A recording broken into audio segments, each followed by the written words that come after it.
Do you need help protecting your finances as you enter retirement?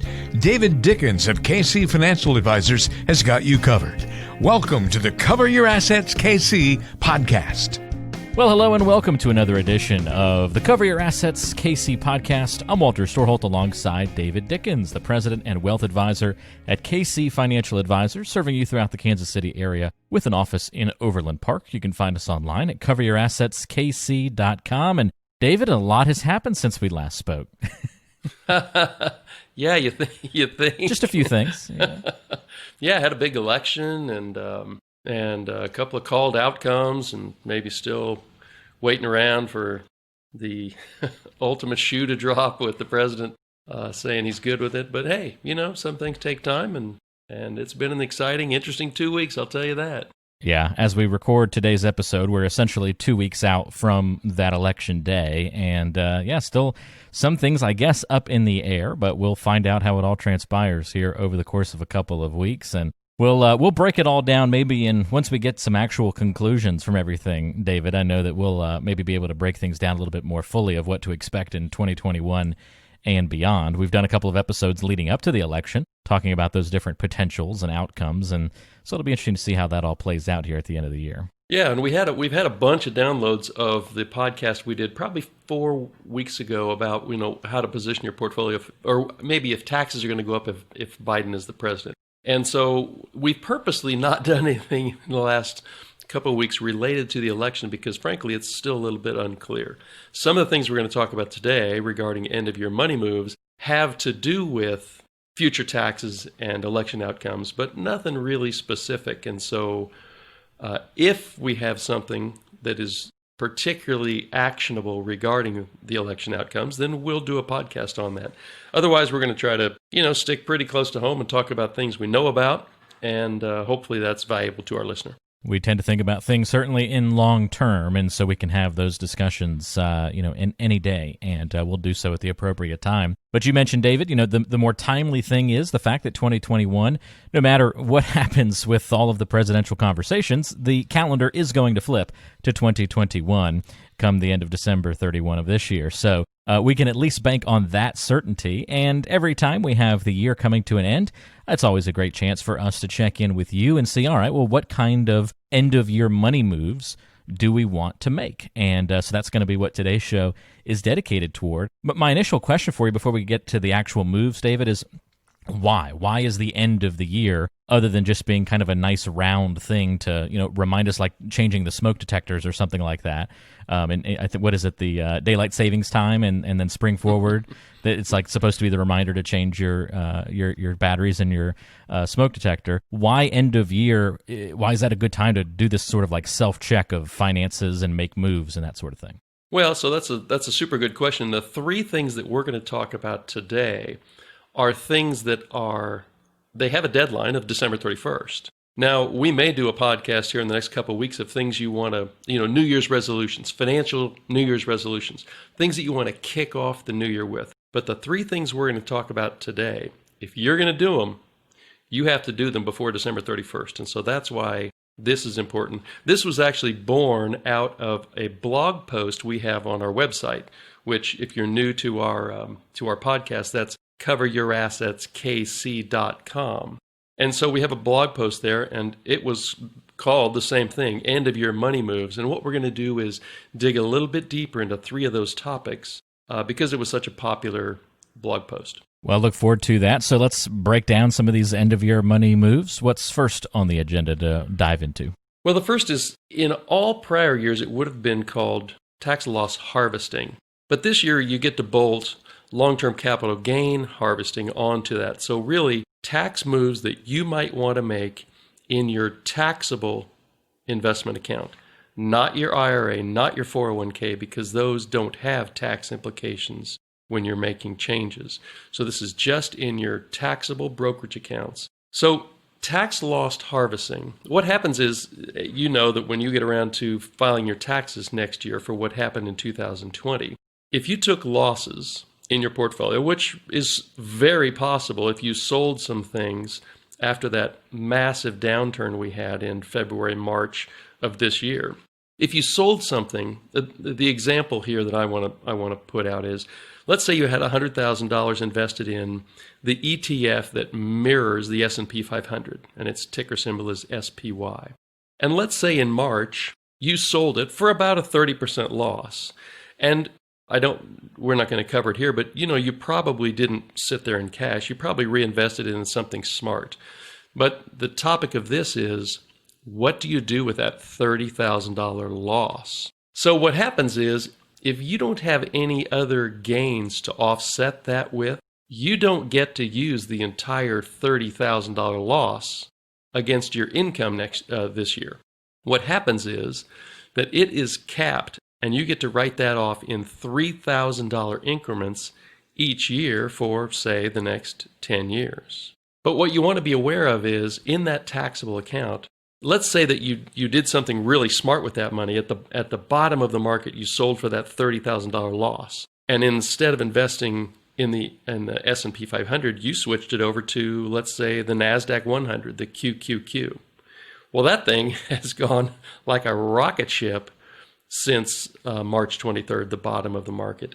And so maybe you have a $40,000 gain.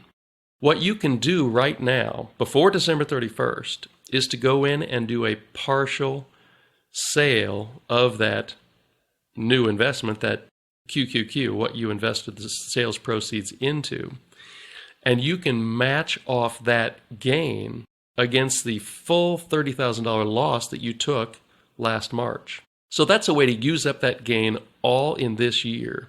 You may have other things going on in that same account.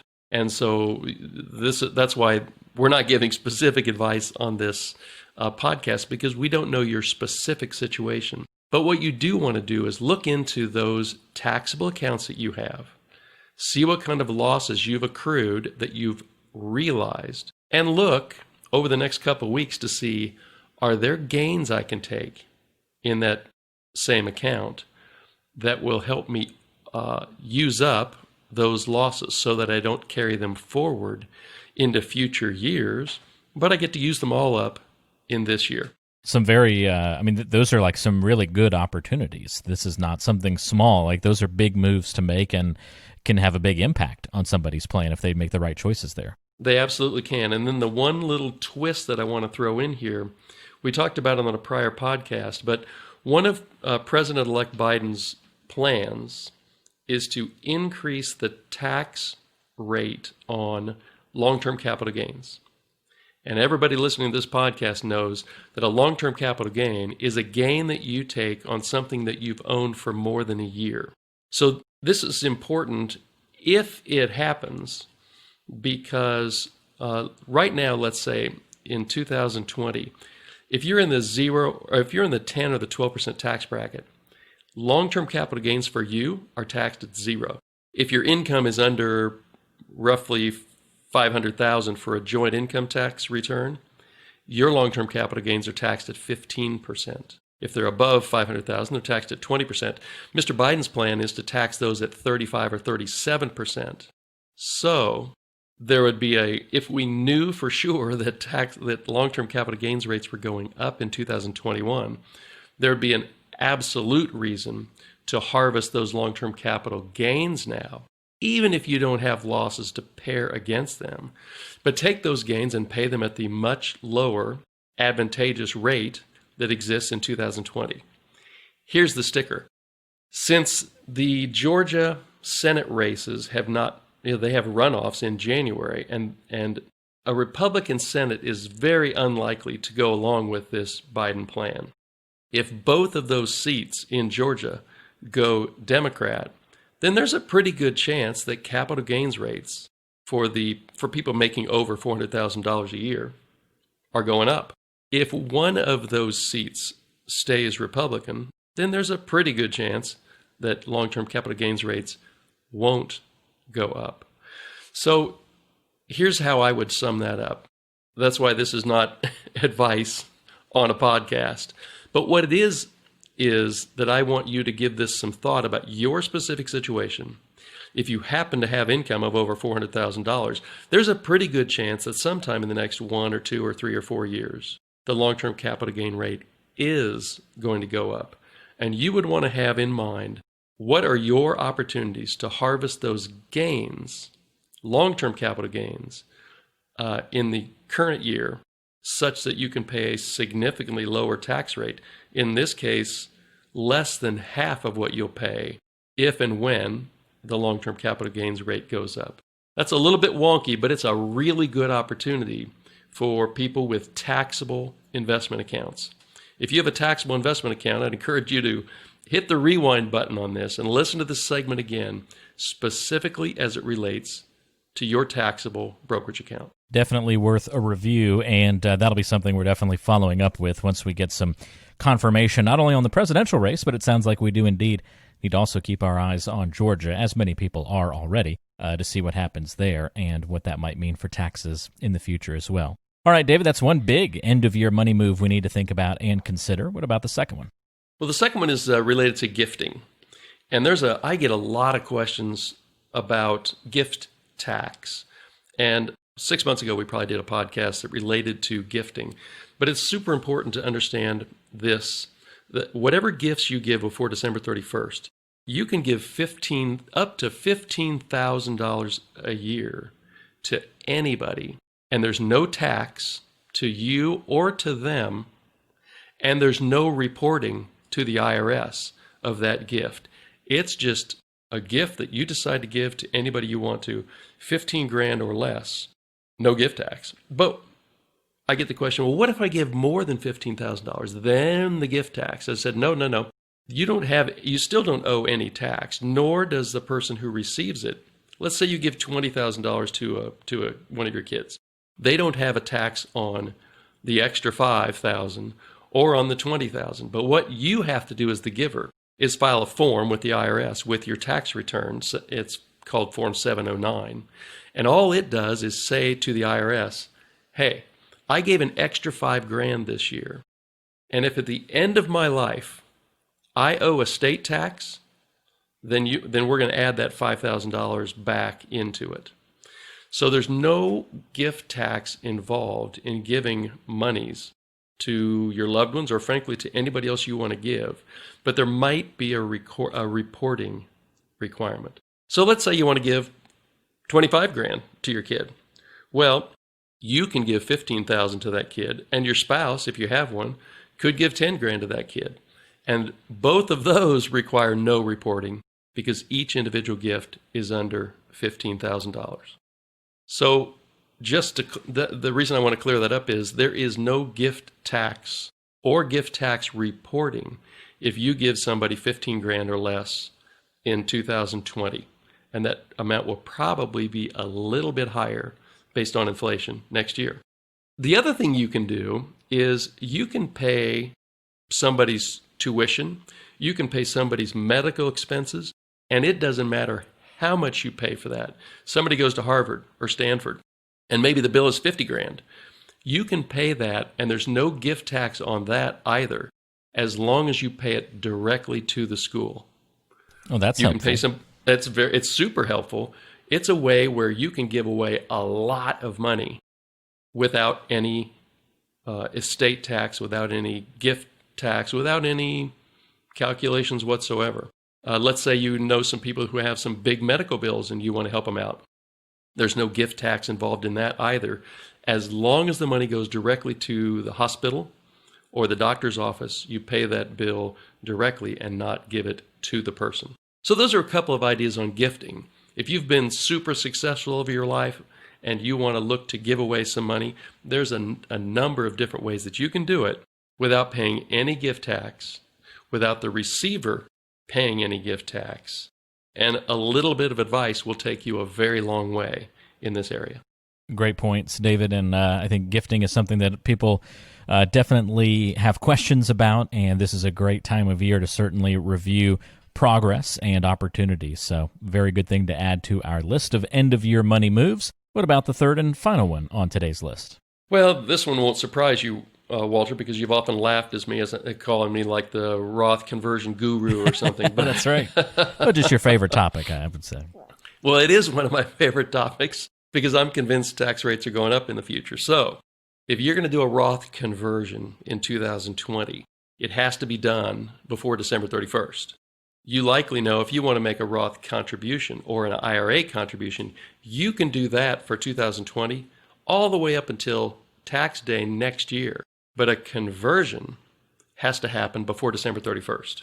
So, super quick review. All you're doing with a Roth conversion is taking money out of an IRA or a 401k, depositing it into a Roth IRA, and paying the taxes now.